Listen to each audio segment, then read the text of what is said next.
Era o vreme frumoasă, era vară, lanurile erau galbene, ovăzul verde și cocostârcul se plimba pe câmp cu picioarele lui lungi și roșii și clămpănea pe egiptenește.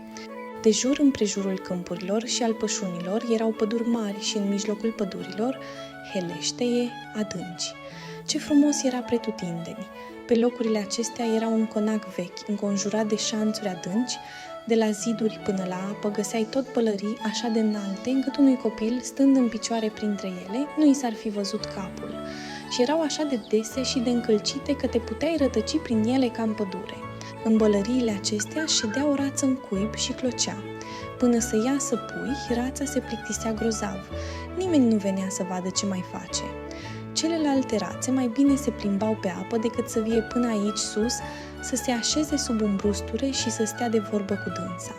În sfârșit a crăpat un nou și după aceea altul și încă unul până au crăpat toate. Mac, mac, a spus rața și atunci toate au început să măcăiască și ele cum puteau mai bine și se uitau în toate părțile, printre buruienile verzi și mama lor le lăsa să se uite cât voiau, fiindcă verdele e bun pentru ochi. Ce mare e lumea! Credeți voi că asta e toată lumea? Lumea se întinde și mai departe, dincolo de grădină, până la câmpurile preotului, dar până acolo n-am fost nici eu. Sunteți toate? Ba nu, uite că nu-s toate. Mai este un ou și e cel mai mare, dar oare cât are să mai ție? Am început să mă cam satur. Ei, cum merge? Mai am un ou. Nu știu ce-i cu el, că nu mai crapă. Dar ia uită-te la celelalte. Ce zici? Nu-s cele mai frumoase rățuște care s-au pomenit vreodată? Una nu-i care să nu semene cu tată său. Ia să văd și eu oul acela care nu vrea să crape. Trebuie să fie un ou de curcă. Am pățit-o și eu odată așa și am avut numai necazuri cu el, fiindcă puilor de curcă le e frică de apă. Nu puteam să-l fac să intre în apă cu niciun chip.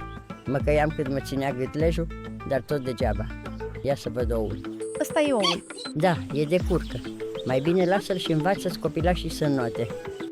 Am să mai șed o leacă. Am șezut atâta că mai pot să șed puțin. În sfârșit, oul cel mare a crăpat. Da, marei, coșcogeamite rățoi, nu seamănă cu celelalte. Să fie totuși un pui de curcă, am să văd eu. Am să-l bag în apă, chiar dacă o trebuie să-l împing cu deasila. A doua zi era vreme frumoasă, toate buruienile cele verzi străluceau la soare. Rața s-a dus cu toată familia la apă, zicea mec-mec și una câte una rățuștele se băgau în apă. Toate erau acum în apă, chiar și puiul cel urât și cenușiu. Nu, nu-i de curcă, uite ce bine dă din picioare și ce drept se ține, e copilul meu. Și, la urma urmei, dacă te uiți mai bine la el, e chiar drăguț. Haideți după mine să vedeți și voi lumea și să vă duc în curtea rațelor, numai să vă țineți de mine, să nu vă calce careva și feriți-vă de pisici. Și așa au ajuns în curtea rațelor. Acolo era o zarvă cumplită, fiindcă în curte erau două familii care acum se luaseră la ceartă, dar s-au potolit repede, fiindcă a venit o pisică și a înșfăcat ea capul. Iaca, vedeți, așa merg lucrurile pe lume. Țineți-vă bine pe picioare. Vedeți pe rața aceea bătrână? Măcăiți cum se cuvine. Duceți-vă la ea și plecați-vă gâtul în fața ei. Ea e cea mai simandicoasă din toate câte sunt aici. De neam străin, de aceea e așa de grasă. Și la gât are o panglică roșie. Asta e ceva nemaipomenit de frumos și cea mai mare cinste pe care o poate căpăta o rață. Asta înseamnă că nu trebuie să se piardă și trebuie să fie cunoscută de toată lumea. Măcăiți! Rățuștele au făcut cum le-a învățat mama. Celelalte rațe s-au uitat lung la ele și spuseră cu glas tare: Ei, poftim! Nu eram destule aici, au mai trebuit să vie și astea. Și uite una ce urâtă-i. Nu se poate, e prea din calea afară. Și o rață s-a repezit și a ciupit-o pe rățușcă. Lasă-o în pace, ce ți-a făcut? Nu ne-a făcut nimic, dar e așa de mare și de neobișnuită că trebuie numai decât să o luăm la bătaie. Frumoși copii și toți sunt frumoși, numai unul n-a ieșit cum trebuie. Ar trebui făcut din nou. Asta nu se mai poate cu coană mare. E drept că nu-i frumoasă rățușca, dar e plăcută la fire și nuată tot așa de bine ca și celelalte. Ba chiar mai bine. Eu cred că are să crească frumos și cu vremea are să se facă mai mică. Asta prea mult în nou și de asta n-a căpătat înfățișarea care trebuie. Și rața a mângâiat-o ușurel pe rățușcă și i-a netezit penele. De altfel e rățoi, așa că n-are prea mare însemnătate dacă e urât. Eu cred că are să se facă zdravăn, se vede de pe acum. Celelalte sunt drăguțe. Acum fiți ca la voi acasă și dacă găsiți un cap de pește, puteți să mi-l aduceți.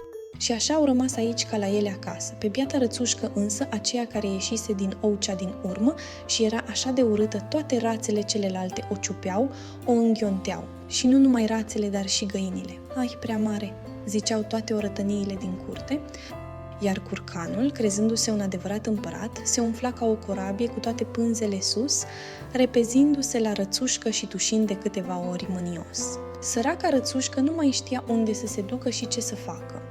Era mâhnită din pricină că era așa de urâtă și toate păsările din curte râdeau de ea. Astfel a trecut ziua cea dintâi și după aceea a fost din ce în ce mai rău.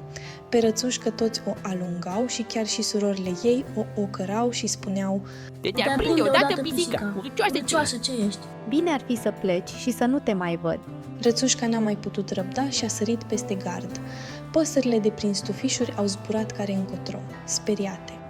Fug de mine, fiindcă sunt așa de urâtă. S-a gândit Rățușca și a închis ochii, dar n-a stat pe loc și a plecat mai departe. Și așa a ajuns la balta cea mare pe unde strațele sălbatice.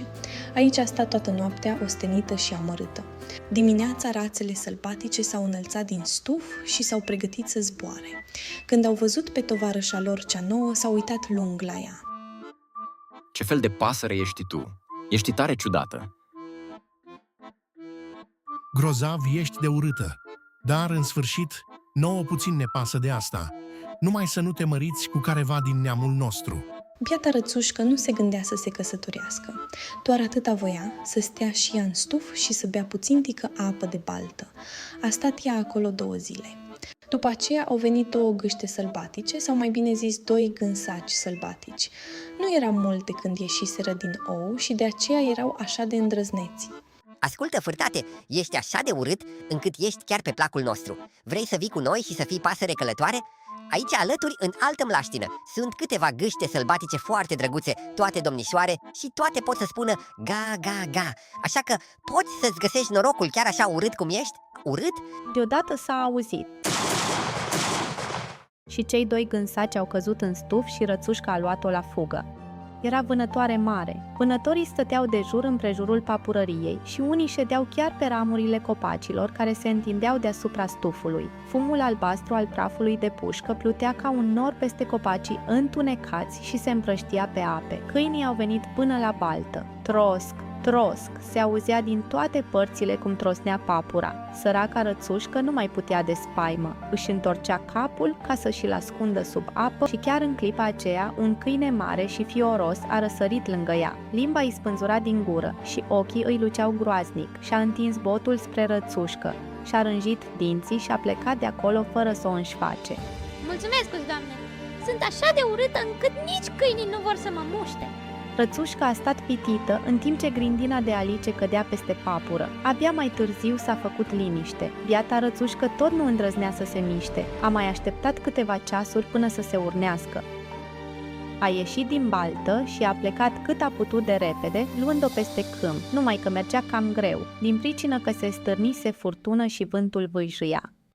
Spre seară a ajuns la un bordei, care era așa de dărăpânat încât nici el singur nu știa în care parte o să se răstoarne și de aceea deocamdată rămânea tot în picioare.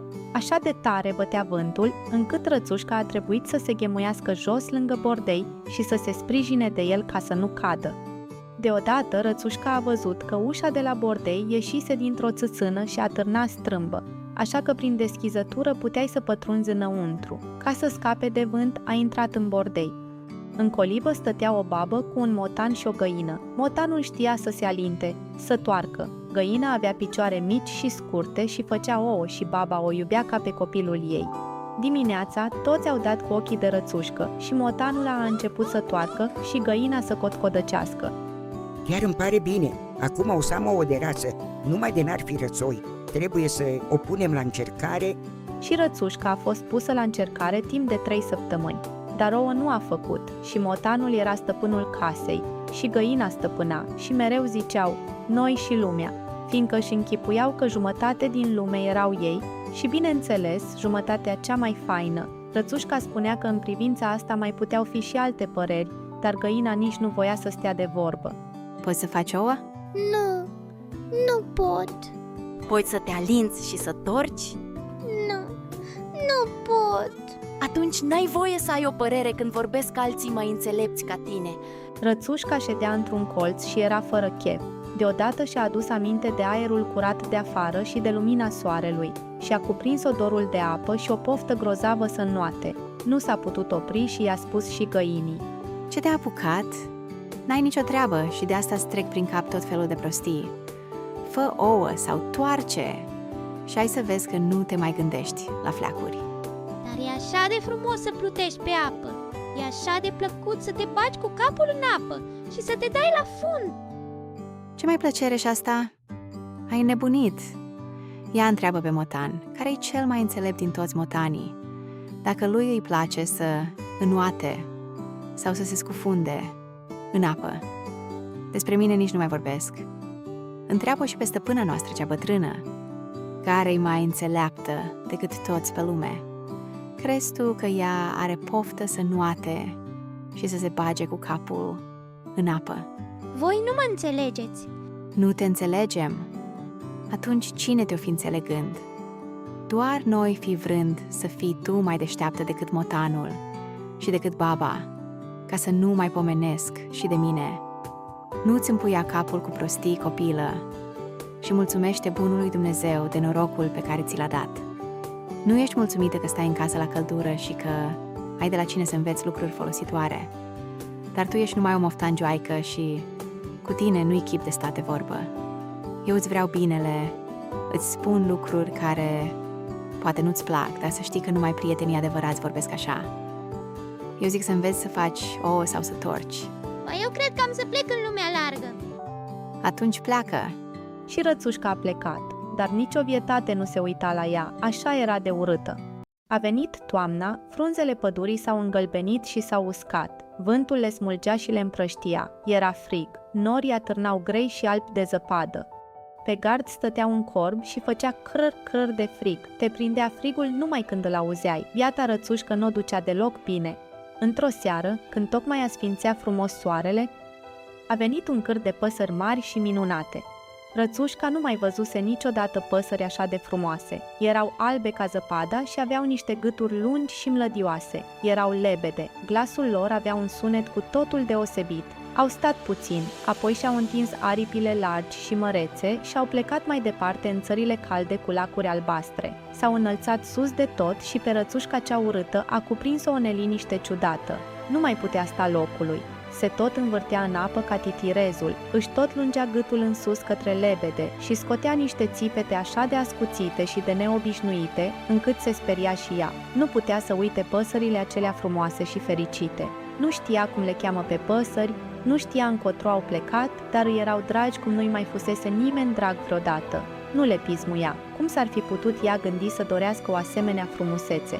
Biata Rățușcă urâtă ar fi fost foarte mulțumită, dacă măcar rațele ar fi primit-o printre ele și n-ar fi alungat-o.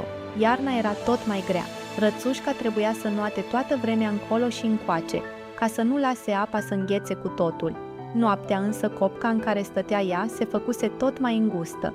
Era ger și gheața pe lac trosnea. Rățușca trebuia să dea mereu din picioare ca să nu înghețe apa, dar, de la o vreme, a ostenit, nu s-a mai putut mișca și a prins-o gheața. Dimineața a trecut pe acolo un țăran și a văzut-o. Țăranul a ciobit gheața și a sfărâmat-o, a luat Rățușca și a dus-o acasă la nevastă sa. Copiii au vrut să se joace cu dânsa, dar ea a crezut că vor s-o bată și de frică a sărit drept în oala cu lapte și laptele a țâșnit în toate părțile. Femeia a dat un strigăt și a pocnit din palme și atunci Rățușca s-a speriat și mai tare și a sărit în putineiul cu unt și avea o înfățișare. Femeia s-a luat cu vătraiul după ea, copiii alergau și ei s-o prindă, râzând și țipând. Noroc că s-a deschis ușa și Rățușca a reușit să se furișeze afară. Ar fi prea trist să povestim ce a îndurat și prin câte a trecut Rățușca în iarna aceea. Când s-a făcut iar cald și soare, ea stătea în papură, la marginea bălții. Cântau ciocârliile, venise iar primăvara și deodată Rățușca a văzut că poate să-și întindă larg aripile și că are în aripi o putere mai mare decât până atunci. Și-a luat deodată zborul și nici n-a știut când a ajuns într-o grădină mare în care erau meri înfloriți și tufe de liliac mirositor. Creșteau chiar pe marginea lacului. Ce frumos era aici! Ieșiră 3 lebede plutind domol pe luciul apei. Rățușca știa ce păsări sunt și deodată o cuprinse o mâhnire ciudată. Am să mă duc la păsările acelea frumoase și ele au să mă bată, fiindcă sunt așa de urâtă și îndrăznesc să mă apropii de dânsele, dar nu mi pasă. Mai bine să mă bată ele decât să mă ciupească rațele, să mă bată găinile și decât să sufăr de frig și de foame toată iarna. Și s-a ridicat și și-a luat zborul către lebede. Băteți-mă! A spus biata pasăre și și-a plecat capul pe luciul apei. Dar când colo, ce să vadă în apă? Chiar pe ea însă și oglindită, dar acum nu mai era o pasăre greoaie, cenușie și urâtă, era și ea lebădă. Nu-i nimic dacă te naști printre rațe, numai să ieși dintr-un ou de lebădă. Păsării nu-i părea rău că îndurase atâtea necazuri, se putea bucura acum și mai mult de fericirea ei. În grădină au venit câțiva copii, au aruncat pe apă pâine și grăunțe. Deodată, cel mic a strigat: Uite, a mai venit una! Da, a mai venit una! Asta care a venit acum este cea mai frumoasă. Lebăda cea tânără s-a rușinat și și-a ascuns capul în aripi. Era foarte fericită, dar nu se mândrea deloc, fiindcă o inimă bună nu-i niciodată mândră. Se gândea cum fusese ea de prigonită și de batjocorită și acum toți spuneau că e cea mai frumoasă dintre toate păsările. Pe vremea când eram o rățușcă urâtă, nici în vis nu m-aș fi gândit la atâta fericire.